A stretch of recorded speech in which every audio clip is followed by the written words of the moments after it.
Hey there, welcome back to Lakeside Quilt Making Arts. Guess what I am armed and ready for? I think Miss Ruby is armed and ready for some nap time. She just jumped on the sofa. You probably heard her. Clearly, we're doing some applique, right? What I'm doing is a second block of applique that will go right here. So I need to remember my orientation of that block. My flowers are going to be going this direction on that block. Don't they look really out of scale? You can't really tell from there. It's too far away. But they just seem like they're larger than the block itself. But what that means, though, is that they are going to fill up the block. All right, so I know there's a technique for getting my freezer paper, well, getting my template on my freezer paper, but I'm just going to trace it. It's not a difficult trace, and my brain is fried. And my energy levels are fried. So I am just going to keep things simple and basic and not try to think about things that I don't have a lot of muscle memory for yet. So, and I can trace, that's no problem. The circles, this is one of my circle templates now because it fits right there. Oh, I wonder if the bottom of it, no, the bottom is bigger. But this is like a micro too big. Micro whatever, micro inch, micro centimeter, whatever. So what I'll do is I'll trace around it and then I'll cut just inside of it and it'll be fine. This is not an exact science. My circle can be just slightly off from what Jen Kingwell's is. The thing that I'm going to either have to trust my drawing capabilities on or find something that's perfectly sized are these three little circles. And honestly, when I first saw this template, I didn't take those as being part of the design.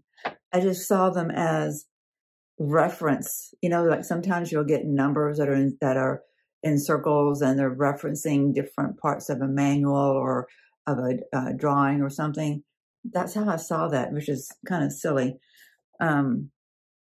Yeah, I don't know why I did that, but clearly they are part of the design, and I will either sketch them out or I'll find something that's really small, and I'm spotting something just behind the camera that I might use. Actually, it's my chapstick lid, might be just the right size. If not, I'll just rely on drawing it. I still have a steady enough of a hand that I can do some of that. It doesn't intimidate me. Is there a more precise way? Yes. You know, you can print this onto your freezer paper, or you can adhere your freezer paper to this and then cut that out. So you're getting the exact image onto your freezer paper before you trim. But I'm not intimidated by drawing this out. And I'm just, like I said, I need things to be simple and easy. So I'm going to get going. I've spent the last 3 days just doing a lot. Freezer paper is pulled off. Now I'm going to draw on it.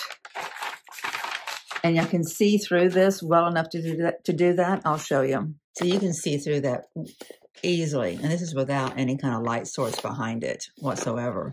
So it's all good. It's all good. We're going to be fine. Okay. How do I use my paper wisely? And which one do I want to start with? I really want to start with this one. Or maybe I don't. Maybe I want to start with this one and have a quick and easy experience this morning. But like I said, I'm a little tapped out. Had a big last 3 days, and I'm not done. I had a CT scan, and that was not an inpatient thing, but, you know, I had to go into the hospital to do it. You know, so that just takes a lot of energy. And then I had an estate sale, which I can't really complain about. Okay, my glass moved. Anyway, I can't really complain about it at all because my friend who does the business Ready to Resell, find out anything you want to about her at Paperclip 47. And then her podcast is called Ready to Resell. Her name is Leah Hess. You know, she's 7 months pregnant, and she was just, you know, running circles around me big time. Of course, she's younger and all that, but she did like 98% of the work. But it was still a lot for me. to be there. It's an emotional drain. 2, that's not a good drawing. So this is why maybe on the circle, I should just adhere it to that. And I should rely on tracing for the more rectangular things. Maybe I do that. I think that's probably a good idea. Okay. All right. Lesson learned. All right. Good idea. Anyway, she did all the work and I just kind of had to be present, but it's my responsibility to have that duplex completely cleared of all the furnishings, and it was, set up as a short-term rental. So it was, set up with linens and silverware and, all the things, right? So it's just a lot of stuff.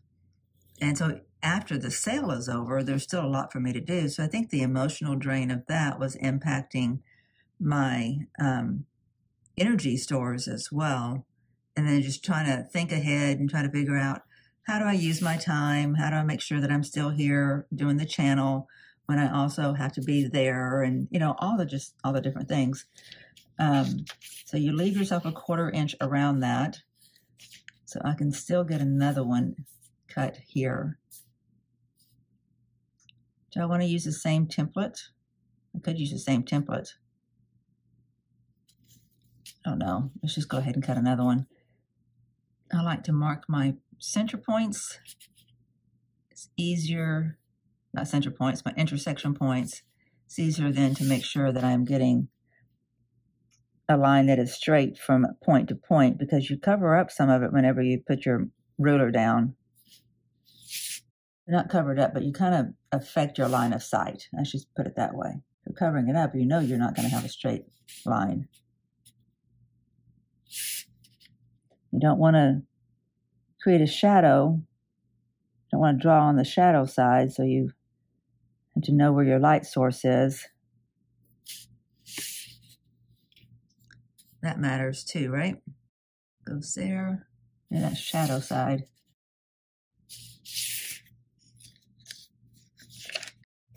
Okay, so I have 2 of those, and then I'm going to have a circle. Okay, disregard all that. So I should get a 1/4 inch all the way around that.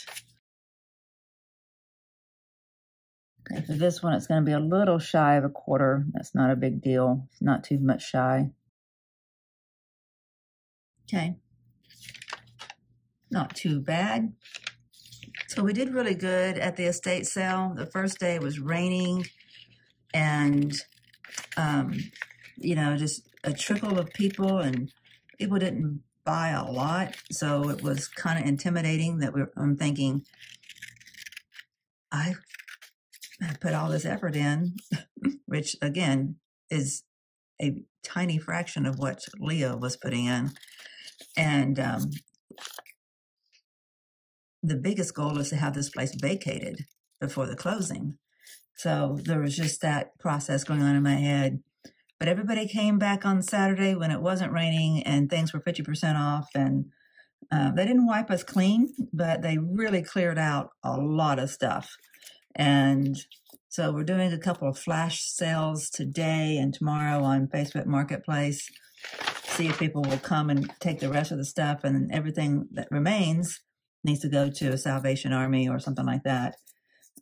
Some other thrift store. I need it to be someone who will come and pick up to make it easy on me. And it's a holiday week, so some places will do that and some not. Okay, so I'm going to press this onto the freezer paper. I'm going to use my handy dandy wonderful new iron, which is not iron on, so we will wait a minute about that.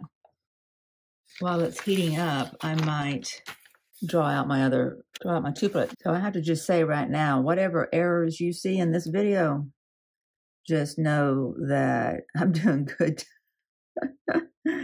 to form words today. Y'all just may have to have a little bit of grace for me. Okay, so that's number 18. There's no directional information on that whatsoever, so it doesn't matter. Okay, we're going to put a 1/4 inch on that. I think I heard the iron. The iron is blinking, so it's going to be hot here in a second. So let me just hurry up with this.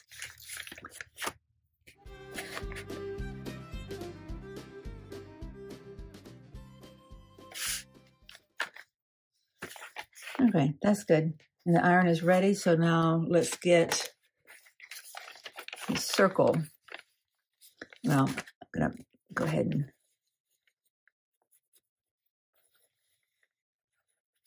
okay. Get the circle pressed down.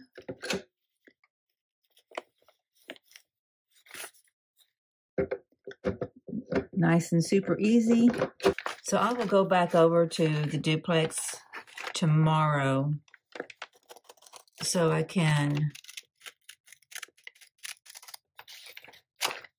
get some stuff that needs to be gotten, make one round of that, do some cleaning, and then I'll go back on Wednesday to meet Salvation Army there and finish cleaning. And then Thursday is the closing. Then all this will be behind me. If you've ever moved or cleared out a piece of property, I know you guys can appreciate my enthusiasm for getting this behind me. Yep. Okay. That's good. Yeah. I kind of got stuck because it got a little bit of the iron on it. All right. That's good. Guess I could have left this on it just so I had some rigidity. Why don't I do that and just see how that works out?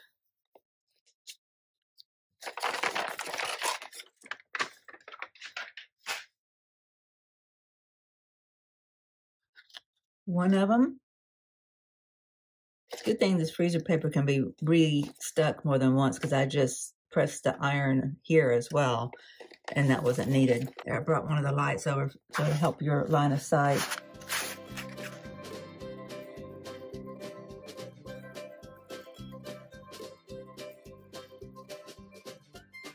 All right, now we have a circle around a circle. This should be the hardest part right here.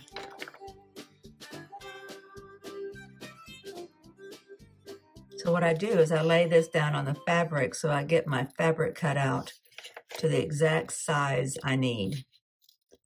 And then I can reduce my template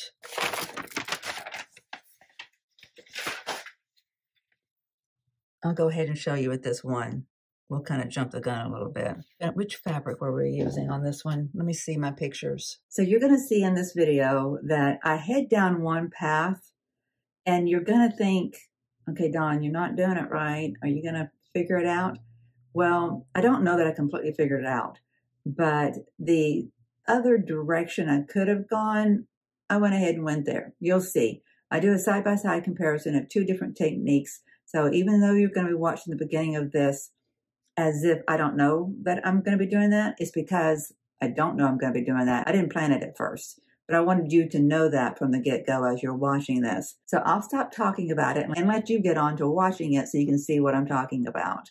Sometimes it's just best to dive in, learn what it is that we need to learn. And that's kind of been my motto with life in general. Probably isn't always the best, I know, but it's, let's just say it's my weakness and I know my weaknesses and I figure out how to work with them. The weaknesses that I can get rid of, I'll get rid of. But the weaknesses that are kind of innate, I just got to figure out how to work with them and make them work for me.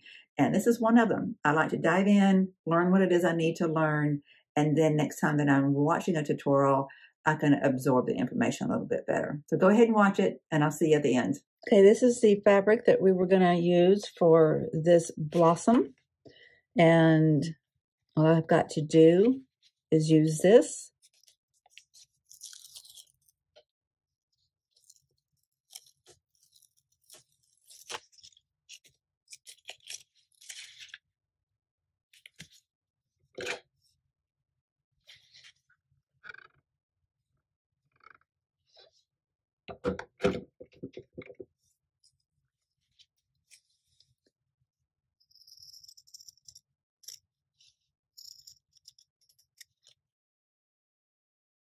Really need my fabric scissors for this, but my paper scissors were handy. They're not doing a terrible job. We don't want to do much more than this. I'll get my other scissors over here in a second. Okay, voila. Stick it down again. Cut cut down the template. Ooh, still hot.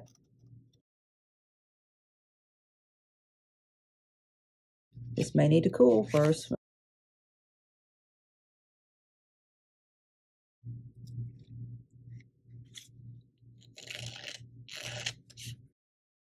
How do you get this up? I've never had this problem before, but as you know, I'm fairly new to all this. Just trying to create an edge that I can pull. There we go. I've seen people just score with a pen and then it comes right up. But too much of this is wanting to stick to that freezer paper. I wonder what I did wrong. Did I just leave it on the heat too long? I'm noticing my manicure is terrible, so y'all just need to have a little patience with me. As I've said, I've been doing a lot more work with my hands, doing other things besides quilting.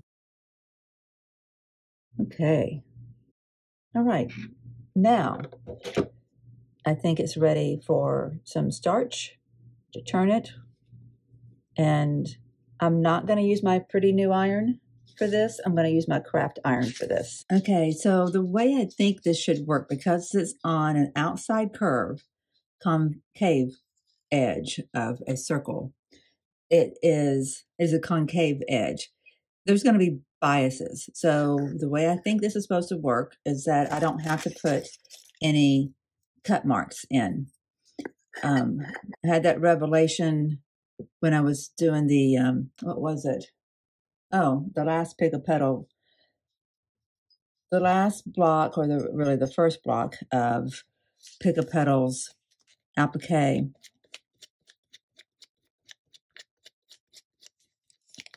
I realized somewhere in the middle of making it that I probably had made a mistake. But then one of the commenters told me I had made a mistake, and kindly, okay, this is hot, is it not? Yes, it is.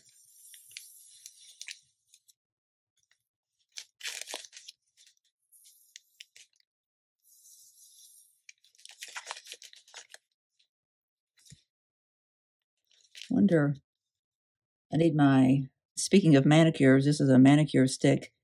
Thinking it might do a little better than, is this hot? Don't feel like it's, yeah, it's heat, it's got heat. Anyway, I thought it might do a little better than the pecan picker, just because it's got more of a grip right there. The points are sharper. And I think I need to take smaller bites of this. Kind of feel like before it gets all yucky with the starch, I need to get it laying over the way it's supposed to go, so that once it's got the starch on it, it already has some fiber memory for where it's supposed to be going.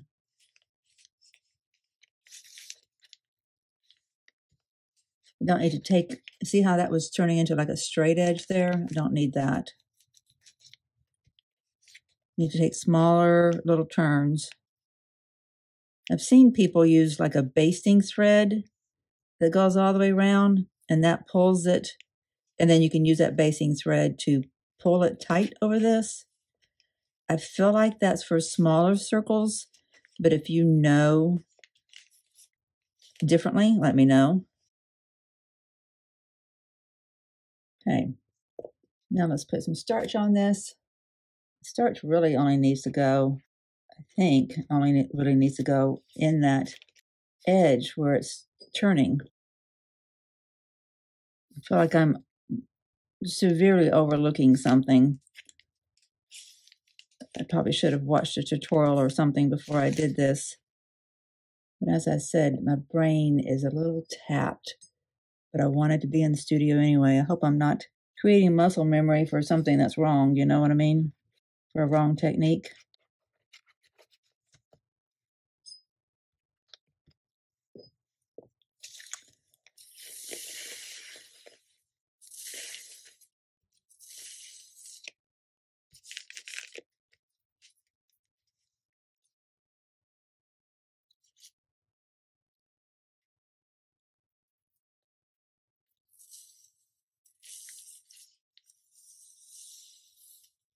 Now that paper doesn't need to get the starch on it. It's going to be hard for that paper to come out of there. It's going to be stuck. It's trying to disintegrate right there where I put a lot of the starch.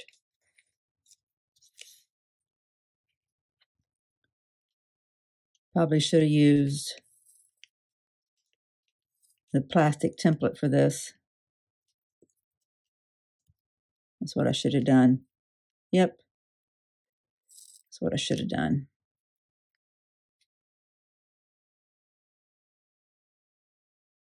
Okay, everything is pressed. It's got a crease. This edges has a crease. I feel like when I have to clean my iron after doing some starch work, it's easier to clean this little plate than my nice new cordless iron that I want to keep in good shape. So I'm going to try to keep this one reserved for anything where it might get gunky. Okay, it's not going to be perfectly round. Can tell that already. Let's see, a little point right there.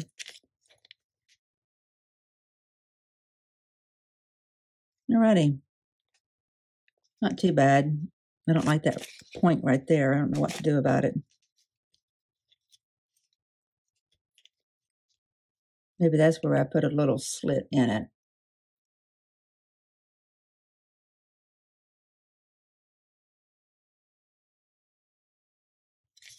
Okay, I know I'm doing things wrong, guys, but I'm pushing through to get it done. And then I will have to do some investigation, but where I'm doing this wrong is not bothering me to the point where I don't want to put it on there.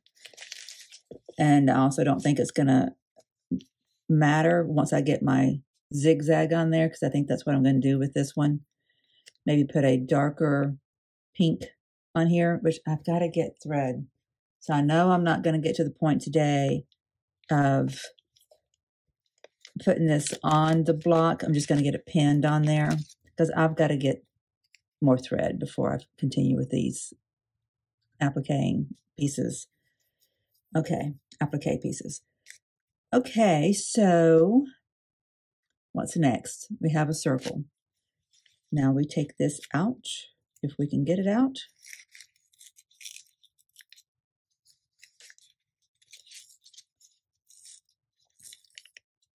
Quite impressed with how well that's coming out. It needs to continue to come out well. Yes, awesome. Okay, now I'm going to use my iron on this. Last week I noticed that somebody had, I think I told you that I couldn't get the thread that I wanted from the quilt show. And then I went online to see who else I could get it from. And I did find somebody, I forget who it was. So I need to go back and do that now and just go ahead and order it. Because it's going to matter. I need to have the right threads. But you don't want to buy a spool for every color. So those, I forget what they call them, but just like it's a little rotary disc of bobbins of 80 weight thread.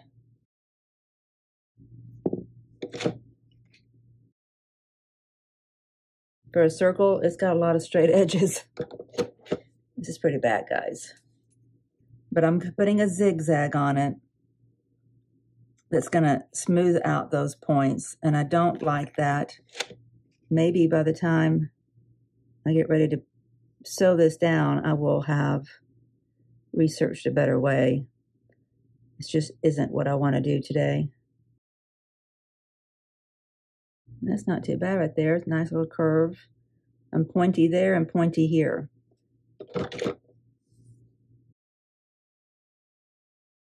This is where I'm pointy because I got a straight edge with a straight edge basically. So I need to take out a little bit.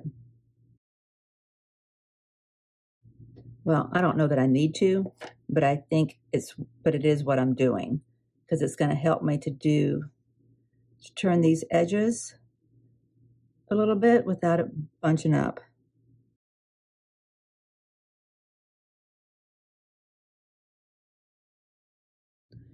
Well, that's better.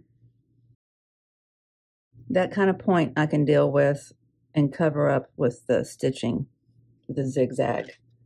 But the whole thing is better, and I don't want to do any more cutting into it.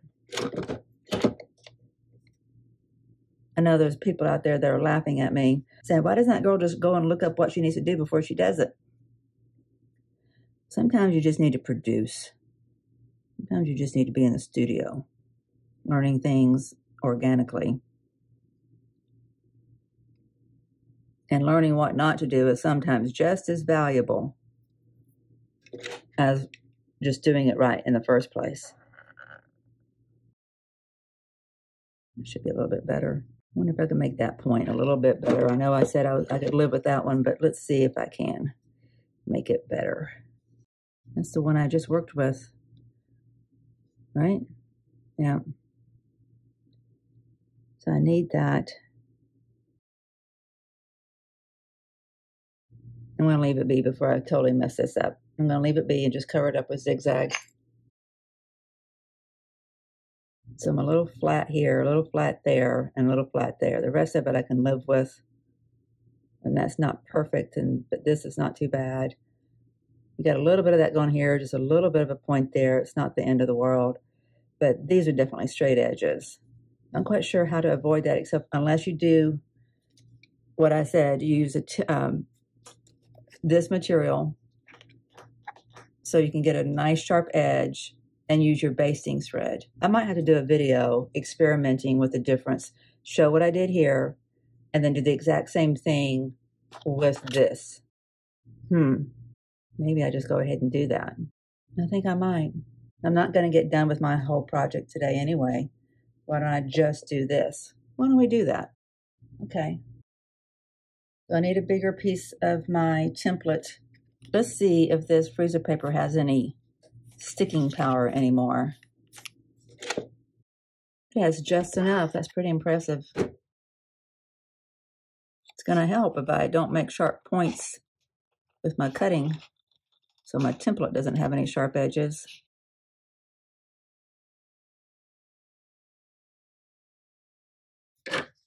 Okay.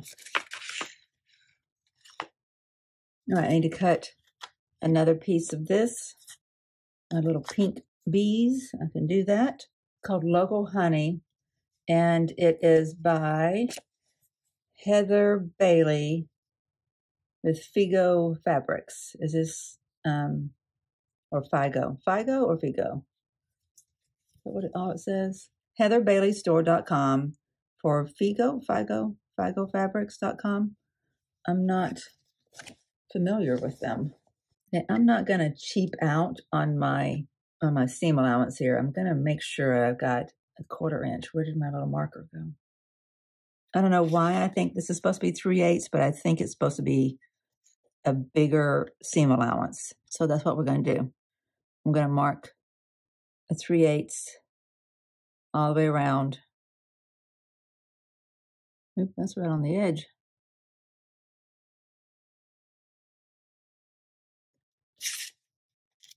Okay, that's what I'm going to cut for my seam allowance. And then we're going to put a basting thread through it and see if that doesn't work out better. Let's get actual fabric scissors.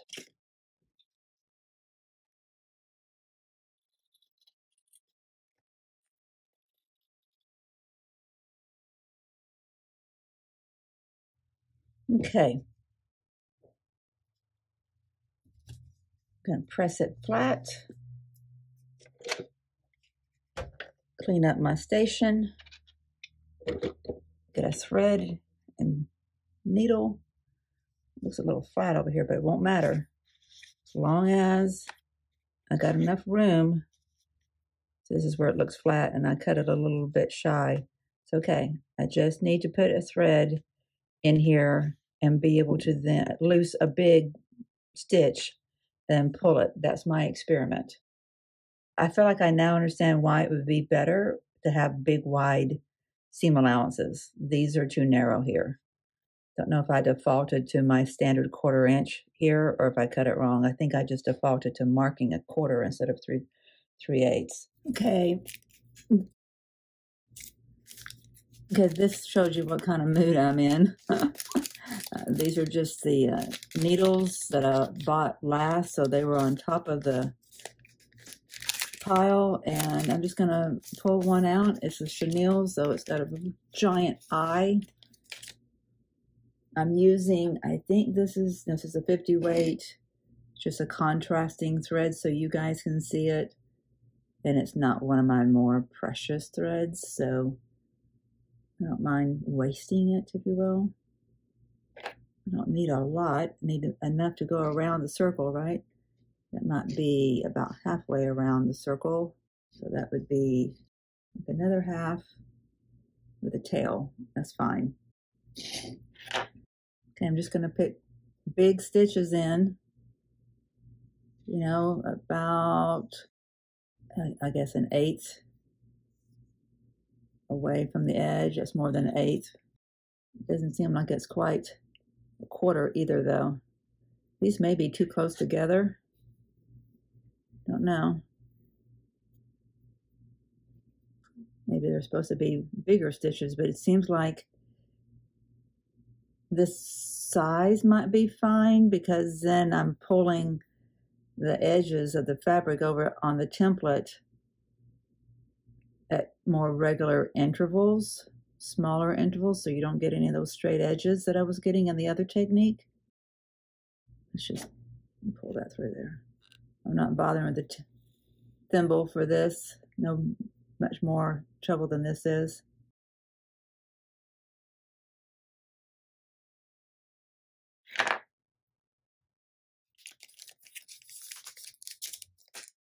All right, let's see how well this works. Okay, clearly this one with the tail is the one that we just did with the plastic template and the thread. And that's a much better looking circle. You know, it makes me feel better about this one, however, even though we have some straighter edges on it and it's not perfect, it's not horrendous, right? Like, it's not so horrendous that you couldn't use it. But I will be using this one, but I'm going to hang on to this in my parts department and use it sometime.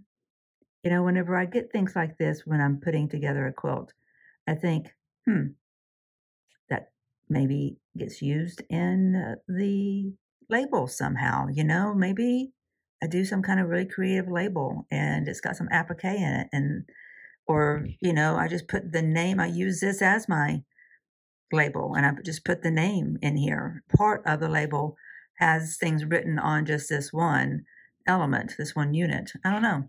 We'll see.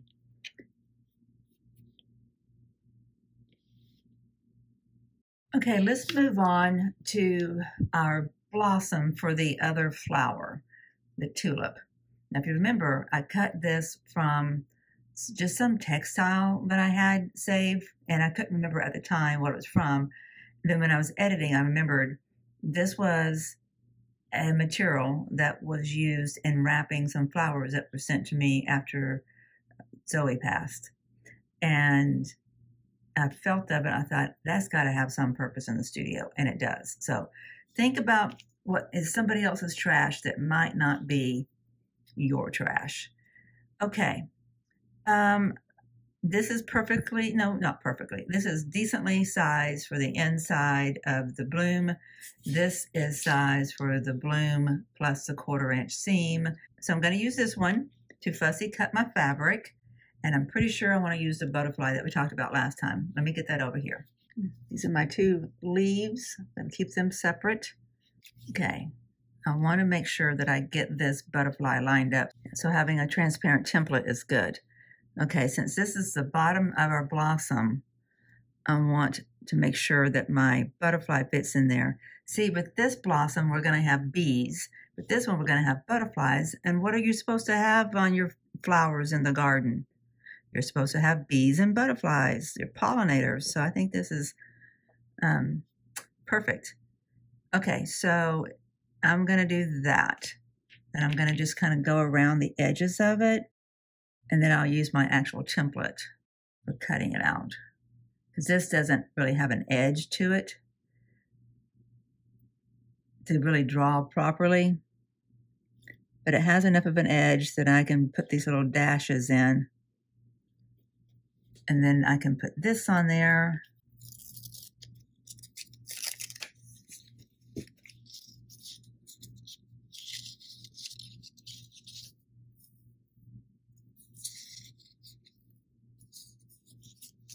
I'm going to iron this down and then cut it out. I feel like it is so dark in here. It's overcast outside. It was really pretty yesterday, fortunately. That really helped our sales for the estate sale. I don't mind an overcast Sunday if I'm just relaxing, but when I need to create video and I need the sunlight, I want to do a rain, rain, go away dance. Don't think you'll ever hear me say anything bad about a Concave Buckley pair of scissors. Now this is a pretty sharp curve right here. Do I need to use that thread technique to turn that too? I could. Will it work if I'm using just template paper, or do I need the strong template material? How cute is it going to be to have that little butterfly on our blossom? Probably could have oriented it a little bit differently, like, yeah, lower the template so that the butterfly is a little bit higher, but it's okay.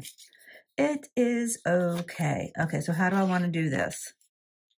If I cut this down to this and put it on here, is that going to be enough of an edge for me to use this same technique on that I just did? And I should be able to reuse my same thread, shouldn't I?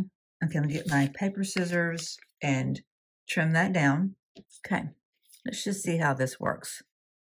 Okay, I'm going to press that down, and then I'm going to stitch it and see if I can use that same technique to turn this edge. This chenille needle is not too bad because it's skinny, you know, as skinny as you can possibly be and have a eye that big, I imagine.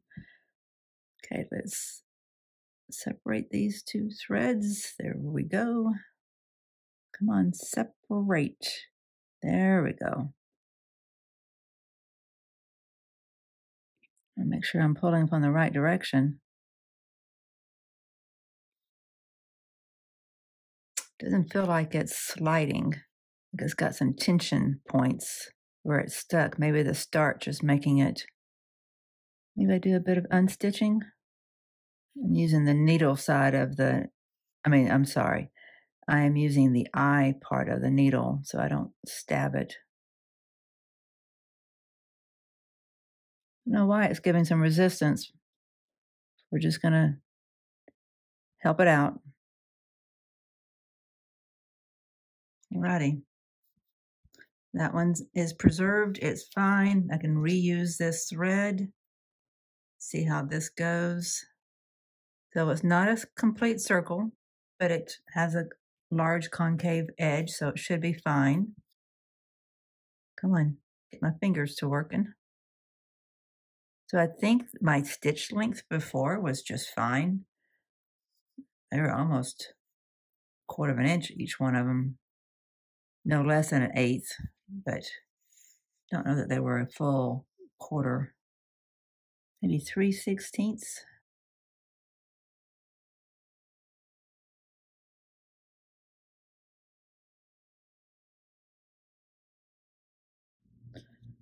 Okay. Take it to the ironing mat and see what we can do with that. I'm going to put this right here so I don't lose track of it. Oh, look at there. It's already trying to turn. Oh, that's so lovely. That's awesome. And I didn't even have to use a plastic template. Oh, that's nice. And I do think that taking an 1/8 inch stitch is a good stitch length because it gives you more frequent turnovers on your edge. That's great. That's great. Okay, I think I could just iron this, but I want to kind of hold the tension, which I've got my right hand doing, which is my main hand, you know, it's my dominant hand. Let's see if I can operate this craft iron with my left hand. Okay. Okay, awesome. All right, I'm going to turn that over and press it. Oh, that's so cute. See what I mean? I could have gotten that butterfly up a little higher and it would have been cute. Oh, well, it doesn't matter too much. It's not as off as you might think because this is the top, right? I haven't turned over that edge yet. I'm going to keep that thread there for a second. So I wonder if I need to turn, I wonder if I need to stitch, clip to get these really sharp right angle corners. So I'm going to end up with some dog ears. Dog ears I can handle because you can clip them. Definitely got some gunk on my turning plate of this craft iron. Sole plate, I guess you call it. Yeah, I need to clean that. These are my corn cob holders. It's probably what I should have been using because I like how they're pointed and they're small and get my hand down here at things. Let me think about how to turn this. Like if I put this in, turn that,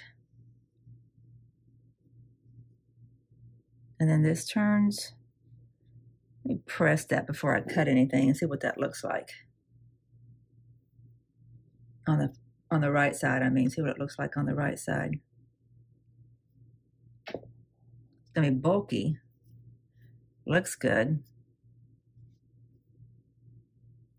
But there is excess that I could take out. Where are my Karen K. Buckley snips?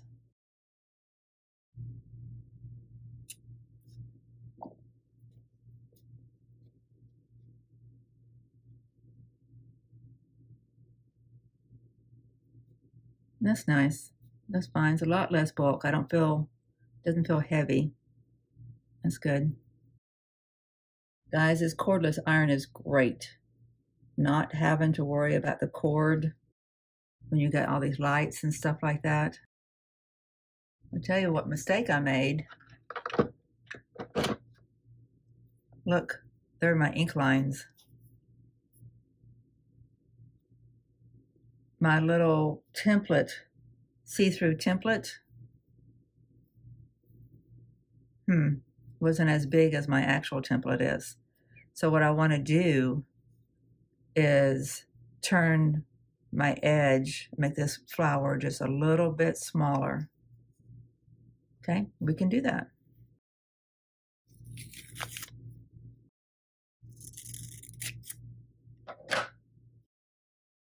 Okay, not a problem. Oops.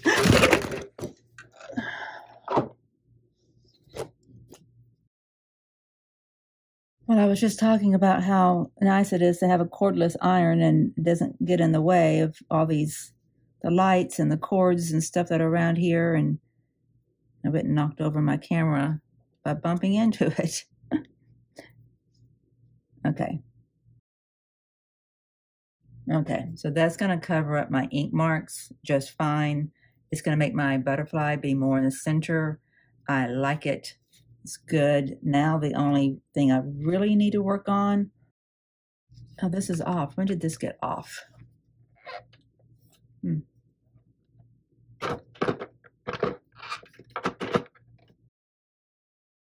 Alexa, turn on big iron.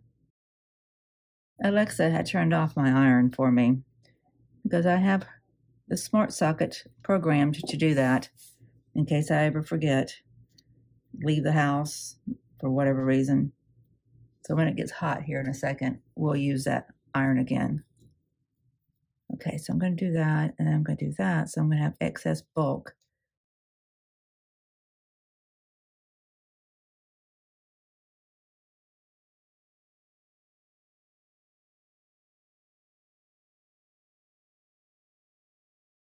like wrapping a gift. I'm pressing that so I can see what I'm dealing with.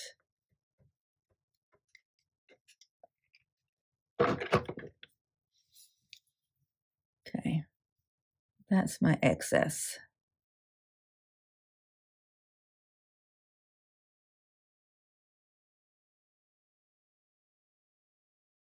Okay, a lot less bulk. It's not perfect. I think there's a technique I need to learn.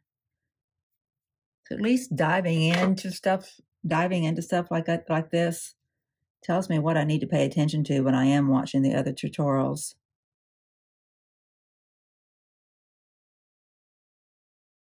I'm glad I kept that thread in there because I was able to tighten up my curve again because I kind of lost it.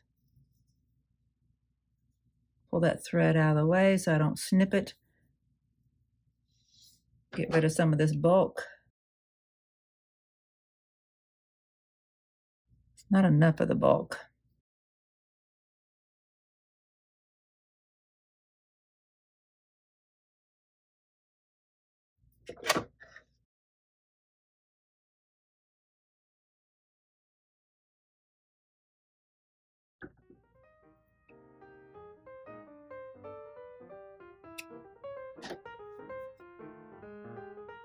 Yeah, that's good. I like that. I'm going to press that.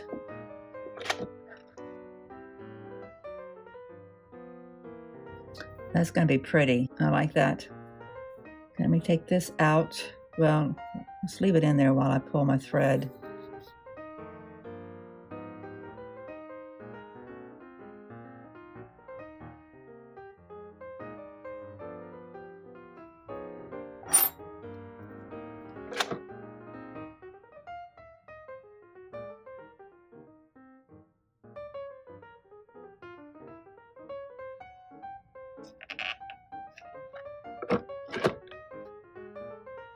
Okay, take the template out, press it again, and we're done.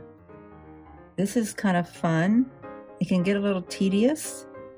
There's like multiple steps, but as I learn what I'm doing, I don't have to think extra hard about every what if and should I and what is this gonna do, and I just know what it's gonna do. That makes it a little bit quicker.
Okay, I'm going to use this little spot to clean this iron.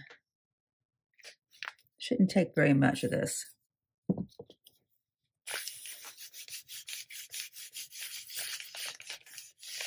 I have a feeling I should not be inhaling that. It's already almost clean. Just a little dab will do you.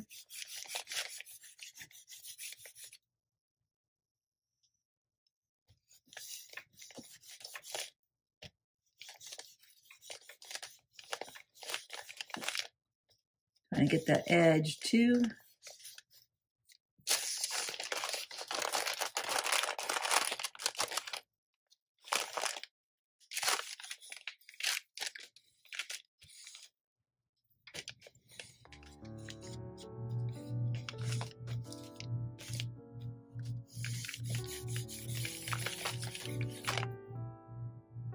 Yeah, that looks good. I'm gonna turn this one off because I don't need it for a little bit and it gets so hot. I'm gonna put my needle up before I lose it. And we're gonna place these two on the block. Hang on a second. All right, this is the direction. This is northeast, southwest of my block. And I believe this was the first one, and this was, let's see, where's my picture? Where's my diagram?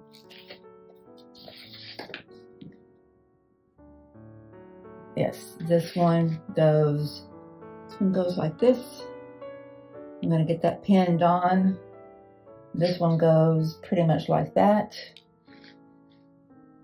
Get those two things pinned on.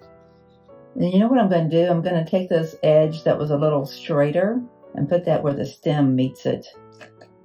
Yeah. Now she had this all the way over to where a little bit of it bridges the gap with the other one, with the one above it. I'll show you. So see right here, this is the seam between the two blocks. And a little bit of this red is appliqued on to this block. So I need to keep that in mind. Have this way over to the edge so that when 1/4 inch of it gets taken up with the other one, that this overlaps. So this is going to overlap about 1/4 inch. But I have to pull this out of the way. I may want to go ahead and attach these two.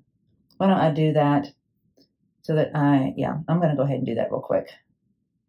Okay, so you're going to notice right away that there's a big discrepancy here, because I told you guys while I was making these log cabins is when I was trying to figure out my 1/4 inch situation on this new machine. It wasn't until I was almost done until I did the last block. The last block looks great. Anyway, so I knew I was going to have some discrepancy. So what I did is instead of splitting the difference, since I already have applique down on this one, and this is pretty much at my 1/4 inch point, I don't want to move this block in any from this edge and then have my future seam to come in on top of that applique, right? So I want my next seam to end there. I guess I could take up this little bit of applique stitching and put my seam anywhere and then have this bridge the gap like we're making this this round one now. So what I did is, I left justified it so that on this outside edge, everything's lined up, which means this has to come down in size, which is going to hurt my heart a little bit to do, but I think it's the best thing to do. And I'm not remaking the blocks. I'm just not doing that. I am moving forward with the issues that I have. And so let's just see if this is where this needs to be. Let's make sure everything's level this way with all the stitches, all the seams. It looks like it pretty much is. Not so sure this is the right ruler for this. Let me see about using this one. It's got more markings. Even though that's the log cabin ruler, I think this one might help because it's got more markings. This is my edge. I want my horizontal lines to line up with my horizontal seams. I want my vertical lines to match up with my vertical seams. And let me move this up a little bit. I want to have enough of the ruler on this one to make sure I am truly staying on it and not at a diagonal from it. So I look good over here. Okay. I'm on this seam. Everything vertical needs to be perpendicular to that. All the horizontal lines need to be parallel to the horizontal seams. I think that's pretty close. Pretty consistent 1/4 inch there that's going to be taken off.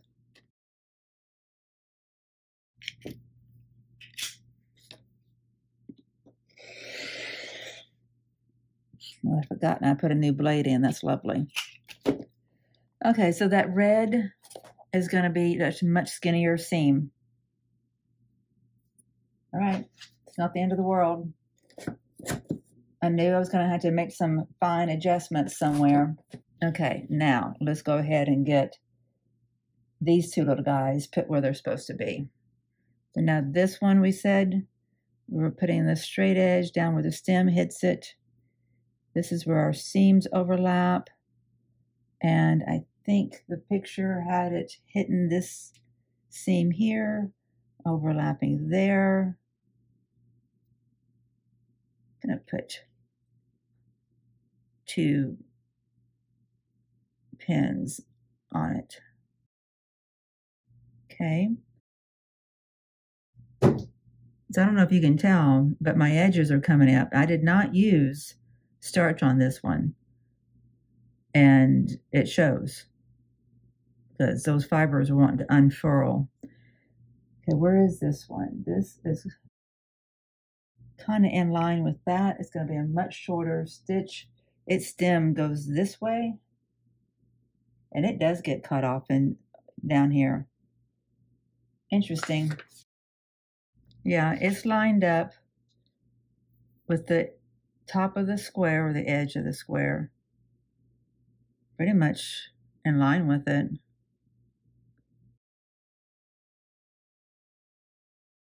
But I could use some glue on this, couldn't I? No problem doing that. I could. I'm going to get it pinned down so I could iron it. It's one of the things I like about these lovely skinny pins is that their heads can take some heat. I can lay the iron on this, not have a problem.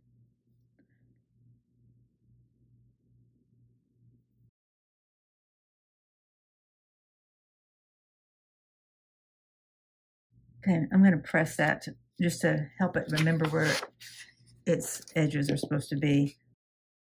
I have a little bit of a point right there, and this could be one. It's kind of bulging out a little bit. It's not the end of the world there either.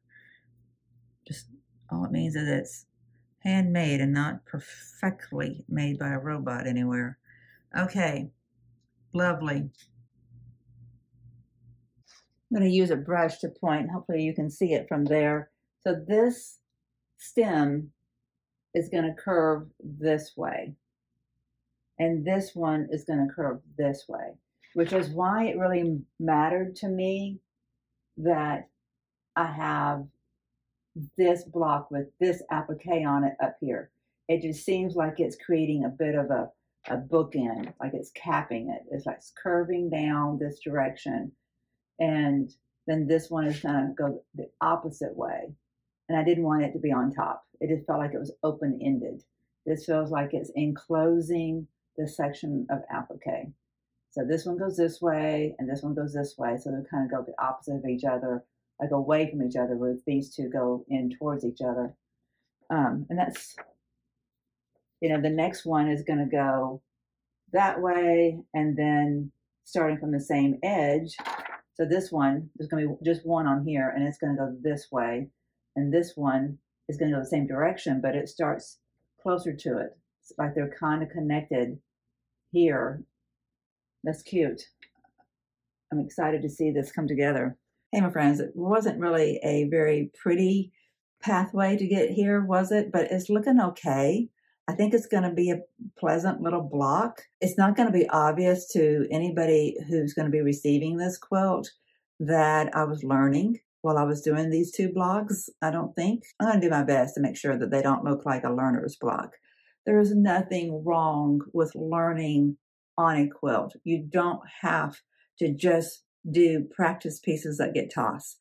I don't feel the kind of, I don't have an emotional investment in a practice block. I know there's merit to it, and that's good, and I'll do some of those, but I have a higher investment in this looking good. So as I'm diving in, doing it the wrong way, learning a better way, making this mistake or that mistake, I am taking heed a lot more intensely to what that journey is and what I need to learn. So that's also the value, I hope, of what this channel is, sharing my journey, my learning journey with you. so that you will feel better about the mistakes you're making. And if you're having a hard time diving into, you know, a project that's bigger than what your current skill sets are as well, then maybe it encourages you to just dive into and learn it as you go. So what that I had to size up that one log cabin block? I do know that it means the entire thing is going to be a little bit more narrow than what it should be. I know that's not going to be the end of the world. It will still be a nice quilt. I promise you. We're going to make sure of that. We're just not going to sweat the stuff that we don't have to sweat. All right, my friends, with that, I'm going to leave you to your stitching. Thank you for joining me and having patience with me as the video production is a little scattered for the last week or so and for this next week. I'm going to do my best to keep up with some of the content, but I know it can't be every day. There's just going to be too much in this next week. But then it's going to be done. My efforts in real estate outside of this home, you know, and my responsibilities here, that's going to be off my plate. Check mark, done. So just know that it's not going to be an interference for us going forward. The only other thing that I think is going to be an interference for video production is, you know, having my great nieces and nephews in, and I'm thinking maybe having like a little sewing camp with them and do other stuff with them too, but trying to have all the ones that are kind of, there's 3 that are in the same age, and then seeing the ones that are younger too, you know, that kind of thing, family stuff. That's going to happen. That's called life. And I'm all about that, but that's going to interfere with video production here and there. I don't know how, but it will. And then I'm going to have my surgery in the middle of July. That's going to take me away for a week. Probably won't make me feel fantastic for the week after that, but I don't think it's going to be a big deal. When I had the surgery in the first place, it was the only reason that I felt bad for 2 weeks is because I got the flu while I was in the hospital, and I had a fever for 2 weeks. And, you know, I was miserable from that and double ear infections, you know, that kind of thing. But the surgery itself was not a big deal. But going in to get these screws out, you know, I really think that by the time I've had a week of travel and doing the surgery and then get back here and have 2 or 3 days to rest, I'll be able to produce videos. So we'll just see what it looks like. I'm not sure. It might be a fabulous time for me to do some of the hand stitching because maybe I won't have as much energy as I'm recuperating, but being sedentary and doing some hand stitching. It might just be what, you know, works for the channel and works for the quilt and keeps us moving forward and keeps us connected. I think that was the hardest part this past few days, is feeling like I was losing connection with you guys if I wasn't going to be able to get back into the house here, the studio here, while I'm in the middle of this real estate situation. I like making these points of contact with you. I was feeling like I wouldn't be able to come back here and make a video, and that it was going to be over a week before we had any points of contact. And that's just not, that's not what relationships are built out of. And speaking of relationships, I got to say, I've had the 2 of the best friends helping me with this, Margot and Leah. Leah's the one who has a ready to resell and Paperclip 47. And then Margot is a mutual friend who is a doll. And I would not be emotionally sound right now if it wasn't for them. I can tell you that. Having a big project and doing it with camaraderie with people who are jovial and care about you, that's a whole different thing right there. So if I'm making it through things right now, you can credit Leah and Margot, 2 fabulous individuals who I'm very blessed to call friends. All right, my friends, you're fabulous as well. And I hope that you enjoy your day stitching and you're feeling good about your productivity. Next time we come back to this quilt, we'll be working on finishing the applique for that block. If this was a normal week, the next video in line should be Moda Fabrics and then the Piece and Quilt Sampler. So I don't know if that's the way things are going to go. We may end up having to just skip things and then come back to them. But you know what? Life is life and it happens. And we just have to roll with it, do what we can, give ourselves grace for what we can't do. So thank you for being here with me. Thank you for having grace for me. We'll see you soon. Enjoy your stitching. Bye-bye.